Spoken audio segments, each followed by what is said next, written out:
به نام خدا. سلام دوستان عزیزم، وقتتون بخیر باشه.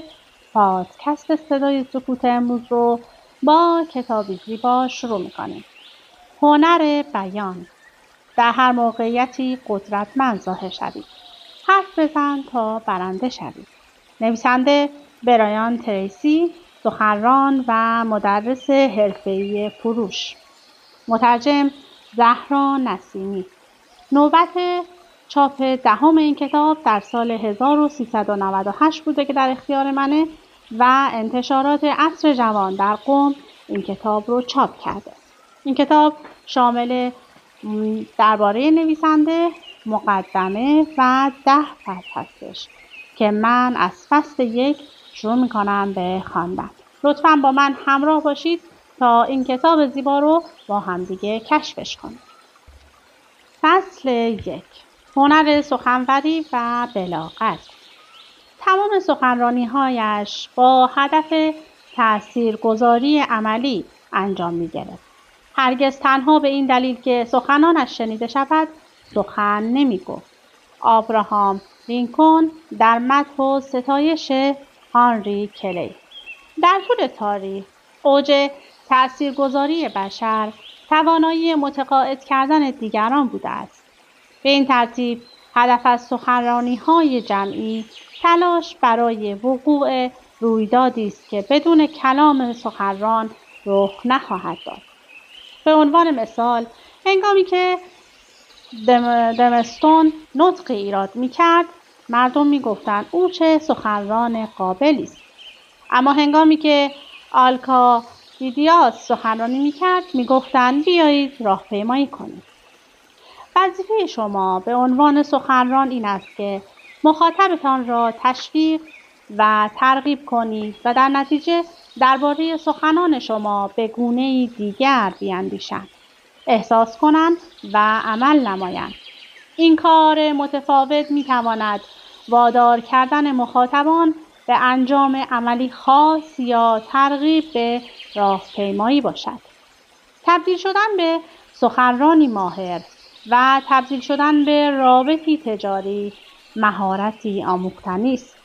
اگر بتوانید بیاموزید که چگونه رانندگی کنید، با صفحه کلید کامپیوتر تایپ کنید یا از گوشی همراه استفاده کنید، خواهید توانست به سخنرانی تأثیرگذار نیز تبدیل شوید که نه تنها زندگی خود بلکه زندگی مخاطبانش را نیز متحول می‌سازد. 3 عنصر متقاعد سازی. ارسطو نخستین فیلسوفی بود که به اهمیت بلاغت به عنوان ابزاری مهم جهت رهبری و راهنمایی پی برد. وی عناصر اصلی متقاعد سازی را به 3 بخش تقسیم کرد: منطق، اخلاق و احساس. اجازه دهید به ترتیب به توضیح هر یک از آنها بپردازیم. منطق به سخنان و دلایل بحث شما اشاره دارد. مهم این است که تمام آنچه میگویید همچون دانه‌های زنجیر یا قطعات پازل با هم منطبق باشند تا به کلام یا بحثتان انسجام بخشند. هنگامی که می‌اندیشید و صحبت‌هایتان را تحریزی می‌کنید، مطالب مختلفی را از کل به جز و از ابتدا تا انتها به ترتیب نظم می‌بخشید و در این فرایند هر مطلب سازنده مطلب قبل از خود است تا سرانجام بحث و گفتگوی مجاب کننده ای را تشکیل دهد. دومین وجه متقاعد سازی اخلاق است. این امر اشاره دارد به شخصیت، طرز رفتار و باورپذیری شما هنگام سخن گفتن. افزایش باورپذیری مخاطبان قبل و حین سخنرانی باعث افزایش احتمال این امر خواهد شد که مخاطبان استدلال‌هایتان شما را بپذیرند و به توصیه‌های شما جامه عمل بپوشانند. سومین وجه متقاعدسازی احساس است. این وجه در برگیرنده محتوای احساسی سخنان شماست و شاید مهمترین بخش باشد. تنها زمانی که از نظر روحی با مردم ارتباط برقرار کنید و تا میزان قابل توجهی احساس آنها را برانگیزید، می توانید آنها را ترغیب کنید. طرز تفکر خود را تغییر دهند و به انجام امر خاصی اقدام کنند. تمام این سه عنصر، منطق، اخلاق و احساس، باید در همدیگر تنیده باشند تا بتوانید مردم را برانگیزید و آنها را نسبت به دیدگاه خود متقاعد سازید. سه عنصر سازنده پیام. آلبرت مهرابیان، استاد دانشگاه UCLA در امریکا، چند سال قبل یک سری مطالعات در زمینه ارتباط مؤثر انجام داد. وی به این نتیجه رسید که هر پیامی که منتقل می شود متشکل از سه بخش است: کلمات، آهنگ صدا و زبان بدن. کلمات. طبق اظهارات مهرابیان، شگفت‌انگیز است اگر بدانید کلمات تنها 7% از پیامی را که منتقل می شود را تشکیل می دهند. البته کلماتی که انتخاب می کنید از اهمیت بسیار زیادی برخوردارند و باید آنها را با دقت برگزینید. کلمات باید به ترتیبی مناسب کنار هم چیده شوند و از نظر ساختار دستوری صحیح باشند. البته همه ما سخنان کسل کننده سخنران شخص تحصیل کرده ای را که کلامش برجسته اما پیامش بی تأثیر است را شنیده ایم. کلمات به تنهایی کافی نیست. آهنگ صدا. دومین عنصر ارتباطی که مهرابیان شناسایی نمود، لحن کلام است. طبق محاسبه وی، 38% پیام در نواخت و تأکیدی نهفته است که بر روی کلمات مختلف می شود. این جمله را از حفظ بخوانید: من شما را خیلی دوست دارم. با تأکید بر هر یک از کلمات بالا یا با سوالی کردن جمله به جای جمله خبری می توانید کل معنای جمله را تغییر دهید. امتحان کنید. تون صدایتان را به گونه‌ای تغییر دهید که بیانگر جمله یا سوالی صمیمی باشد. توجه کنید چگونه معنا فقط با تأکید بر یک کلمه خاص می تواند کاملا تغییر کند. هر فرد در زندگی خود بر سر موضوعی ساده با زنی بحث و گفتگو کرده است. از آنجا که مردان از کلمات به عنوان ابزار و زنان به منظور درک و ایجاد رابطه استفاده می کنند، کلمات مشابه را به صورتی متفاوت می شنوند. به عنوان مثال، ممکن است زن از گفته مرد عصبانی یا آزرده خاطر شود، اما مرد در پاسخ می گوید: اما من منظورم فقط چنین و چنان بود.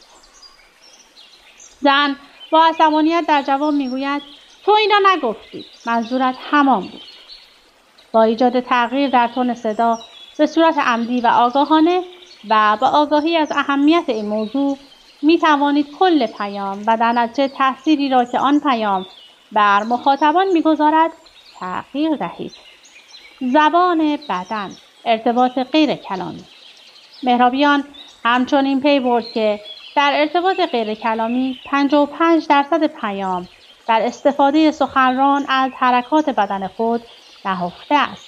به این دلیل که تعداد عصب‌هایی که از چشم انسان به مغز می‌روند 22 برابر تعداد عصب‌هایی است که از گوش به مغز می‌روند. به همین دلیل است که تأثیرات بصری بسیار قدرتمند هستند. از شیوه برقراری ارتباط آگاه باشید. افرادی که در ارتباطات خود با دیگران بسیار خوب عمل می‌کنند، همواره به تأثیر زبان بدن خود بر میزان پذیرش پیامی که تلاش می‌کنند القا کنند توجه دارند. هنگامی که بازوانتان در طرفین بدن آویزان بوده و کف دستانتان به سمت بیرون و به حالت باز قرار داشته باشد، در حالی که مستقیما به مخاطبان می‌نگرید و در حین صحبت کردن لبخند می‌زنید، مخاطبان در آرامش پیامتان را جذب می‌کنند، مانند اسفنجی که آب را به خود جذب می‌کند. اما اگر چهره شما جدی بوده و لبخندی بر لب نداشته باشید، مخاطبان به گونه‌ای واکنش نشان می‌دهند که گویی والدین عصبانیشان در حال عتاب و خطاب کردن آنها هستند. پس مخاطبان حالت دفاعی به خود می‌گیرند و در مقابل پیام و تلاش شما جهت متقاعد کردنشان به تفکر یا انجام عمل، آنها نیز به روشی خاص مقاومت می‌کنند. ارتباط غیر کلامی بسیار حائز اهمیت است. از آنجا که من سخنرانی‌های بسیاری برای مخاطبان بیشماری ایراد کردم، سخنرانان به طور دائم در مورد سخنرانی یا سمیناری که به تازگی ارائه کردند نظرخواهی می‌کنند. من هیچگاه رغبتی به انتقاد از آنها ندارم، زیرا مردم به طور کلی نسبت به نظراتی که مثبت و سازنده نیست بسیار حساسند. با این حال نمی‌دانم تاکنون چند مرتبه به آنها توصیه کرده‌ام که مابین نکات و جملاتی که بیان می‌کنید آهسته‌تر صحبت کنید، مکث کنید و لبخند بزنید. همچنین نمی‌دانم تاکنون چند سخنران به این نصیحت من عمل کردند و به تفاوت و نوع واکنش سریع و مثبت مخاطبانشان دقت نمودند. هنگامی که آرامتر سخن می‌گویید، کلامتان واضح‌تر و شیواتر به گوش می‌رسد. تون صدایتان دلپذیرتر و لذت بخشتر می‌شود و هنگامی که لبخند می‌زنید، اشعه‌های محبت و تصدیق از خود ساطع می‌کنید. این باعث می‌شود شنونده احساس آرامش کند و پیامتان را با آغوش باز پذیرا باشد. در فصل 8 بیشتر به این موضوع خواهیم پرداخت. ساختار ساده سخنرانی‌های کوتاه. ساختار سه‌بخشی ساده‌ای وجود دارد که می‌توانید بر اساس آن هر نوع سخنرانی را ترتیب دهید. می‌توانید از این الگو در سخنرانی‌های 1 دقیقه‌ای یا 30 دقیقه‌ای استفاده کنید. بخش اول سرآغاز کلام شماست. به زبانی ساده برای مخاطبان توضیح می‌دهید که در سخنرانیتان قصد دارید به چه موضوعی بپردازید. به عنوان مثال می‌توانید بگویید از اینکه به اینجا آمده‌اید متشکرم. تا لحظاتی دیگر در مورد 3 مشکل عمده‌ای که امروز گریبانگر صنعت ما شده است و اقداماتی که می‌توانیم در ماه‌های آینده انجام دهیم تا اوضاع را به نفع خود تغییر دهیم با شما صحبت خواهم کرد. این مقدمه زمینه سخنرانی شما را فراهم می‌کند، شنونده را آماده می‌سازد و به سخنرانی شما جهت می‌بخشد. بخش دوم. در بخش دوم در مورد آنچه در آغاز سخن وعده داده بودید توضیح می‌دهید. این بخش می‌تواند شامل 1، 2 یا چند نکته باشد. این بخش شامل یک سخنرانی کوتاه است و تنها باید متضمن همان چند نکته‌ای باشد که به صورت متوالی ارائه می‌شوند. به عنوان مثال می‌توانید بگویید ما با 3 مشکل افزایش رقابت، کاهش سقف سوددهی و تغییر ذائقه مشتریان روبرو هستیم. اجازه دهید به نوبت به هر یک از این موارد بپردازیم و روش‌های جایگزین مقابله با این 3 مشکل را به طور مؤثر مورد بررسی قرار دهیم. بخش سوم سخنرانی جمع‌بندی مطالبی است که به سمع و نظر مخاطبان می‌رسانید. هرگز نباید از مخاطبان انتظار داشته باشید تمام مطالبی را که برای اولین بار به گوششان خورده است به خاطر سپرده باشند. مرور مطالب، جمع‌بندی و تکرار آن برای مخاطبان مفید و لذت بخش خواهد بود.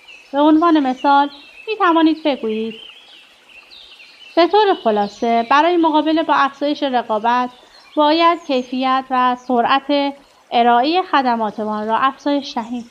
برای مقابله با کاهش بازار خرید و فروش باید به فکر توسعه بازارهای جدید و افزایش خدمات محصولات جهت جذب مشتریان جدید باشیم.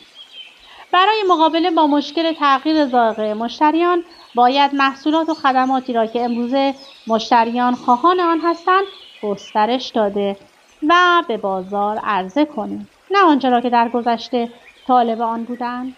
اگر همگی برای دستیابی به این 3 هدف متعهد شویم، نه تنها نجات خواهیم یافت بلکه لحظات هیجان انگیز و پر رونقی پیش رو خواهیم داشت. از شما متشکرم. وظیفه بر عهده شماست. بگی نونان، نویسنده متن سخنرانی‌های رونالد ریگان، روزی نوشت هر نطقی که ایراد می‌شود وظیفه‌ای بر عهده دارد. یکی از مهمترین کارهایی که قبل از سخنرانی باید انجام دهید این است که در ذهنتان پایان کار را مجسم کنید. مشخص کنید با این سخنرانی به چه نتیجه‌ای می‌خواهید برسید؟ از خود بپرسید چه سؤال واقع بینانه ای را در نظر بگیرم؟ اگر پس از سخنرانی من با مخاطبان مصاحبه کنند و از آنها بپرسند از این سخنرانی چه چیزی نصیب شما شد و در پایان چه کار متفاوتی قرار است انجام دهید، انتظار دارم آنها چه جوابی بدهند. تمام مطالبی که قصد دارید در سخنرانی بیان کنید، از مقدمه گرفته تا متن اصلی سخنرانی و کلام آخر، باید در راستای دستیابی به این هدف باشد. هنگامی که با مشتریان شرکت مشغول کار هستم، این سوال واقع بینانه را از آنها میپرسم. همچنین از آنها میپرسم چرا از بنده دعوت میکنند سخنرانی کنم و انتظار دارند صحبتهای من چه هدف یا اهدافی را برای مخاطبان در پی داشته باشد. سپس در این مورد که انتظار داریم مخاطبان پس از سخنرانی یا سمینار دقیقاً چگونه بیاندیشند، احساس کنند و عمل نمایند، با هم بحث و گفتگو و توافق میکنیم.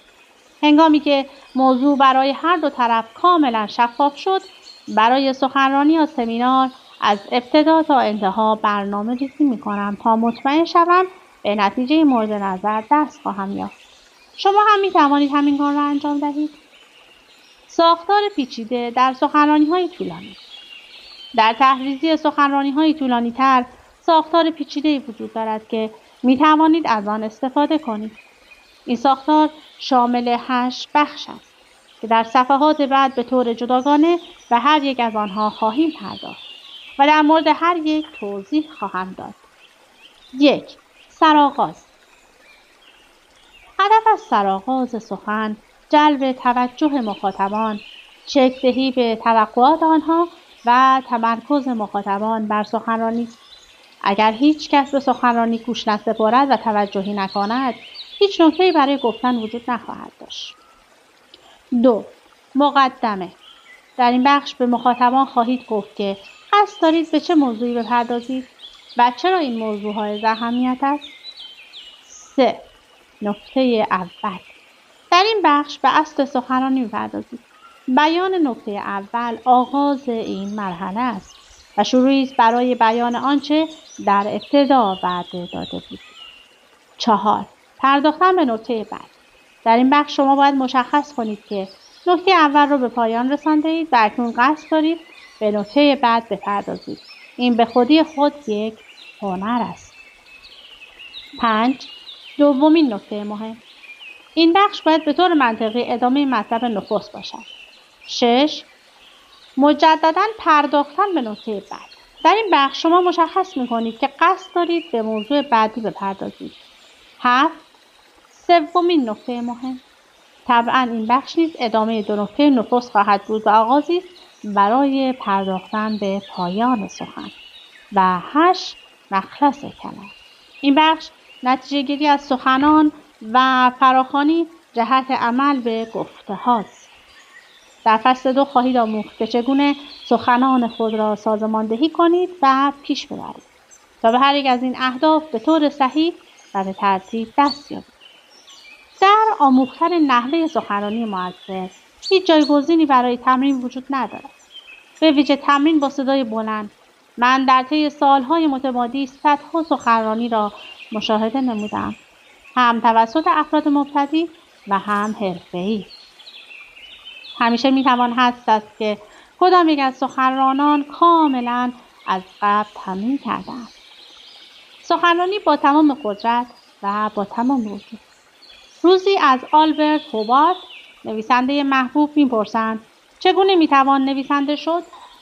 وی در پاسخ میگوید تنها راه آموختن نویسندگی نوشتن است و نوشتن است و نوشتن است و نوشتن است و نوشتن است و نوشتن است و نوشتن است. و همین صورت برای آموختن هنر سخنوری نیز تنها راه صحبت کردن است و صحبت کردن است و صحبت کردن و صحبت کردن و صحبت کردن و صحبت کردن و صحبت کردن است. آموختن روش سخنوری همانند آموختن هر هنر دیگری است. این کار نیازمند تمرین و تکرار است تا زمانی که مهارت کافی در ایجاد ارتباط و متقاعد کردن دیگران را به دست آورد. یکی از بهترین راه‌های بهبود سبک سخنوری و افزایش توانایی در این زمینه از برخواندن شعر با صدای بلند است. شعری را که از خواندن آن لذت می‌برید حفظ کنید. شعری با داستانی شگرف و ردیف‌هایی شگفت‌انگیز. سپس آن را بارها و بارها از بر بخوانید. هر بار که این شعر را با صدای بلند از بر می‌خوانید، انرژی و احساس بیشتری به صدایتان ببخشید. ریتم و تون صدایتان را تغییر دهید و هر بار بر روی کلمات مختلفی تأکید ورزید. تصور کنید برای ایفای نقش مهمی در یک فیلم سینمایی پرهزینه که می‌تواند شما را ثروتمند و معروف کند، هنرآزمایی می‌کنید. ردیف‌های این شعر را به گونه‌ای ادا کنید که گویی بسیار مهم هستند و شما با احساس و اشتیاق وصف ناپذیری با مخاطبان خود ارتباط برقرار می‌کنید. هنگامی که قطعه شعری می‌خوانید، نه تنها یاد می‌گیرید چگونه جملات را بست دهید، بلکه می‌آموزید چگونه از کلمات بیشتری بهره گیرید تا با تأثیر بیشتری مطالب خود را بازگو کنید. قانون این است: مردم آنچه را گفته اید فراموش می‌کنند، اما به یاد می‌آورند که چگونه آنها را بیان کردید.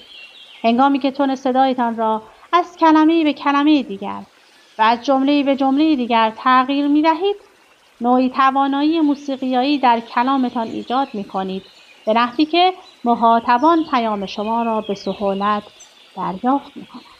یکی دیگر از تمرین‌های مهم خواندن نمایشنامه‌های شکسپیر است.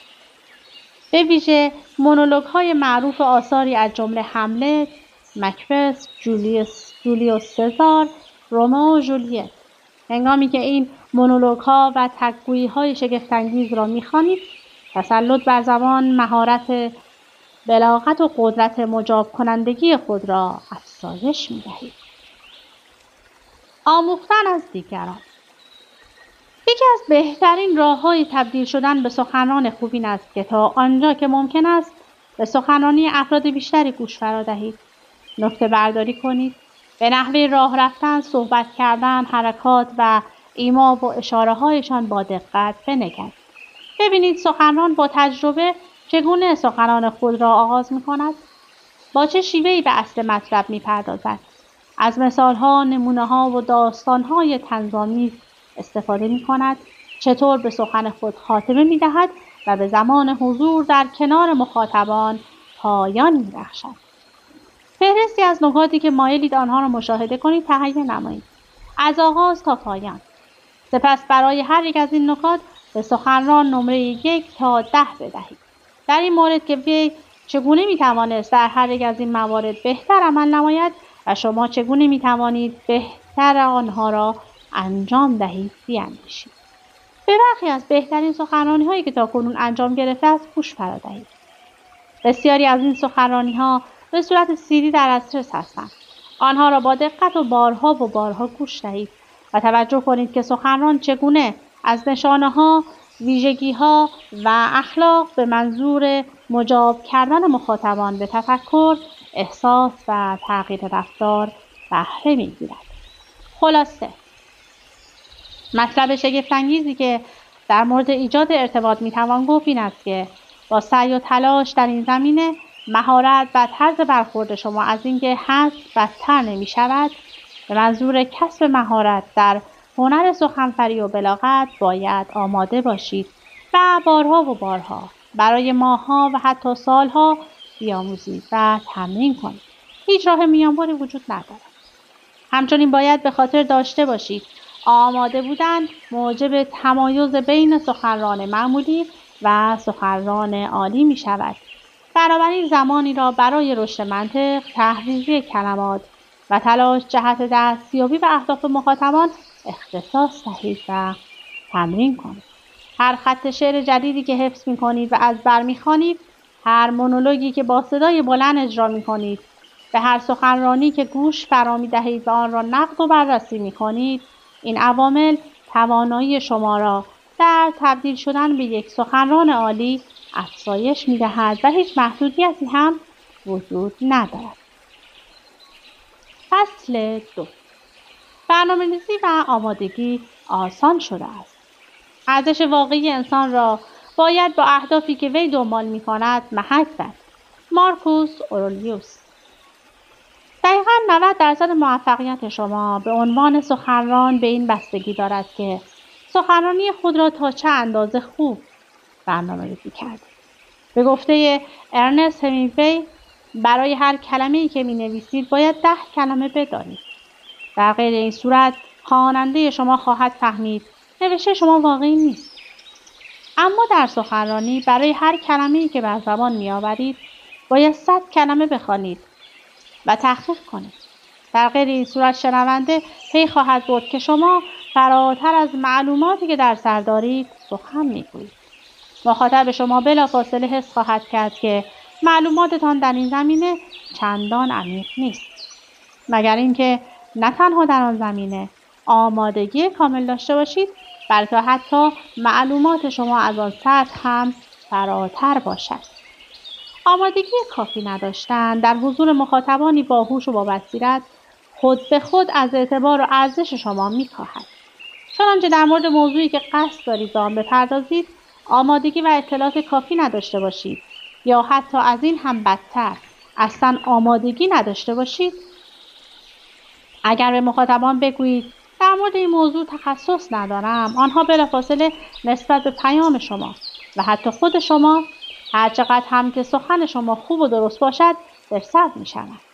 از طرف دیگر اگر از آمادگی کامل برخوردار باشید بلافاصله معلوم می‌شود و این امر باعث بالا رفتن ارزش و اعتبار شما می‌گردد. آمادگی شما مخاطبان را تحت تاثیر قرار می‌دهد و باعث می‌شود پیامتان را با آغوش باز بپذیرند. سخنرانی را با بیان ویژگی‌ها و خصوصیات مخاطب آغاز کنید. نقطه شروع آمادگی مخاطبان هستند. به خاطر داشته باشید این سخنرانی در مورد شما نیست، در مورد آنهاست. سخنرانی را به گونه‌ای آغاز کنید که گویی محققی هستید که در زمینه بازار تحقیق می‌کنید و مصمم هستید مشتریانتان را کاملاً بشناسید. آنها دقیقاً چه افرادی هستند؟ در جمع مخاطبان چه افرادی حضور خواهند داشت؟ این موضوع برای ایراد یک سخنرانی مؤثر همراه با آمادگی کامل امری حیاتی است. در زیر به برخی از ویژگی‌های جمعیت شناسی اشاره شده که می توانید به منظور تطبیق متن سخنرانی با مخاطب از این نکات بهره بگیرید. سن و محدوده سنی. مخاطبان شما چند سال دارند و در چه گروه سنی قرار گرفتند؟ به طور معمول مخاطبان جوانتر از قدرت درک و دانش فرهنگی کمتری نسبت به مخاطب کهنسال برخوردارند و پیشینه متفاوتی نسبت به مخاطبان مسن‌تر دارند. دانستن سن آنها بسیار مهم است. جنسیت. ترکیب جنسیتی مخاطبان چیست؟ گاهی اوقات مخاطبان من 50% مرد و 50% زن خواهند بود. گاهی اوقات 95% مرد یا 95% زن خواهند بود. این نسبت جنسیتی بر نحوه تحریزی بیانات و نکات قابل ذکر تاثیرگذار خواهد بود. درآمد. میزان درآمد مخاطبان چقدر است؟ به طور متوسط چه میزان درآمد دارند؟ محدوده درآمد آنها از پایین‌ترین تا بالاترین میزان چقدر است؟ و به ویژه اینکه از چه طریق امرار معاش می‌کنند و چه مسائلی بر درآمد آنان تاثیرگذار است. دانستن این امر به شما کمک می‌کند به موضوعاتی که به درآمد مربوط می‌شوند به گونه‌ای اشاره کنید که برای تعداد بیشتری از مخاطبان قابل قبول باشد. میزان تحصیل. پیشینه تحصیلی افرادی که شنونده سخنان شما هستند چیست؟ آیا آنها فارغ التحصیلان دبیرستان هستند یا فارغ التحصیلان دانشگاه؟ آیا دارای مدرک علوم سیاسی اند یا مهندسی؟ آگاهی از سطح تحصیلات مخاطبان به شما کمک می‌کند از مثال‌ها، نمونه‌ها و واژگان مناسب و مربوط استفاده کنید. شغل. مخاطبان برای امرار معاش چه کاری انجام می‌دهند؟ چه مدت است که در زمینه خاص شغلی خود مشغول به کارند؟ امروزه در این زمینه‌های شغلی چه اتفاقاتی رخ می‌دهد؟ آیا اکنون زمان رونق شغل آنهاست یا زمان رکود آن؟ وضعیت تأهل مخاطبان شما چگونه است؟ آیا متأهل هستند یا مجرد؟ مطلقه هستند یا بیوه؟ کدام گروه اکثریت را تشکیل می‌دهند؟ آیا اغلب دارای فرزند هستند یا خیر؟ اینها حقایق مهمی باشند که باید به آنها پی ببرید. میزان آشنایی مخاطبان با موضوع سخنرانی.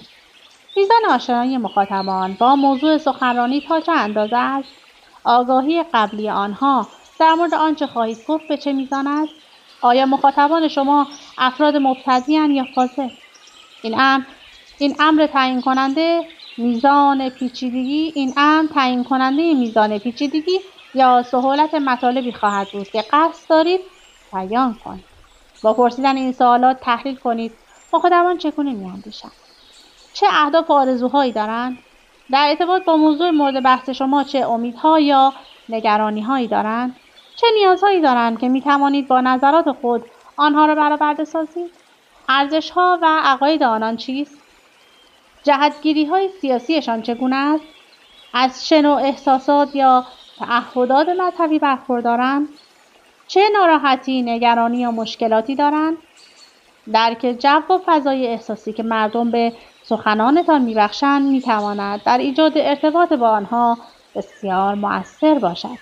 پرسیدن این سوالات پیشاپیش از برگزار کنندگان جلسه و مطالعه وبسایت‌ها و مطالب به چاپ رسیده آنان به شما کمک خواهد کرد پاسخ‌های مورد نیاز خود را به دست آورید.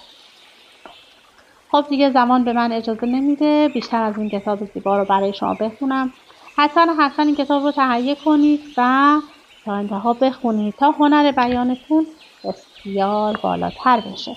از اینکه با من همراه بودید سپاسگزارم. تا وایس بعدی، خدا نگهدارتون.